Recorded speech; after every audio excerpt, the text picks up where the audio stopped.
Welcome to the only daily podcast focusing on compliance news of the day. Each morning, start your day with a cup of coffee and Tom Fox, the voice of compliance, to hear about 4 of the top compliance, corruption, or leadership stories you will need to start your day. The Daily Compliance News is a production of the Compliance Podcast Network. First, a word from our sponsor.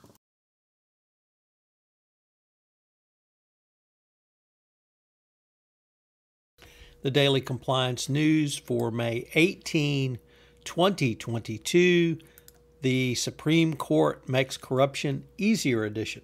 And we begin with that story from columnist Ruth Marcus at the Washington Post, who says that Ted Cruz's victory at the Supreme Court will enable blatant political corruption in the supposed service of the First Amendment.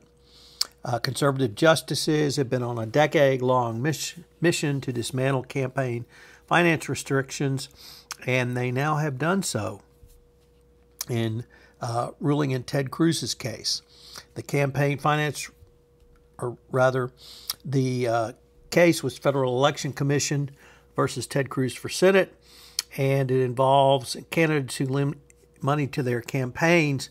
They can raise money even after an election to repay themselves. And it was limited, and that was thrown out by the U.S. Supreme Court. Next up, in the continuing saga of Elon Musk and Twitter, he now says the deal cannot move forward without clarity on fake accounts.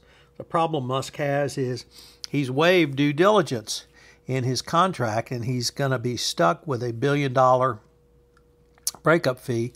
No doubt he will lose on that, but Twitter will have to go to court, and the continued fallout from their dalliance with Musk will only hurt them going forward. Next up, from YaHooNews, citing a Reuters article, the corruption trial of former President Zuma has been delayed once again as his legal team is pushing for the removal of the lead prosecutor. The court delayed the trial until August 2022,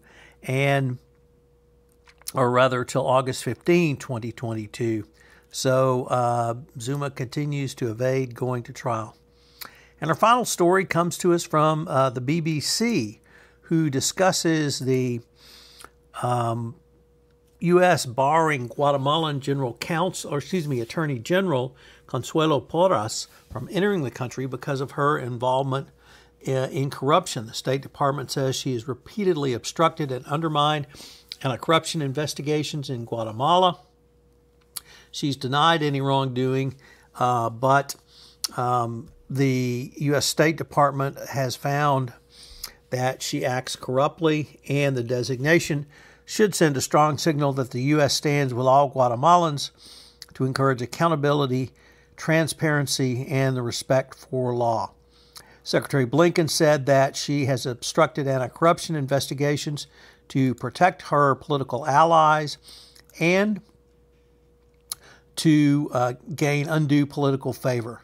She sacked the head of the Guatemalan Anti-Corruption Unit last year. Hundreds took to the street to protest.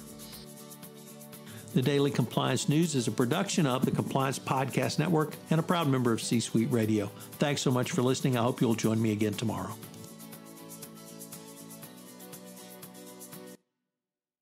This podcast is a part of the C-Suite Radio Network.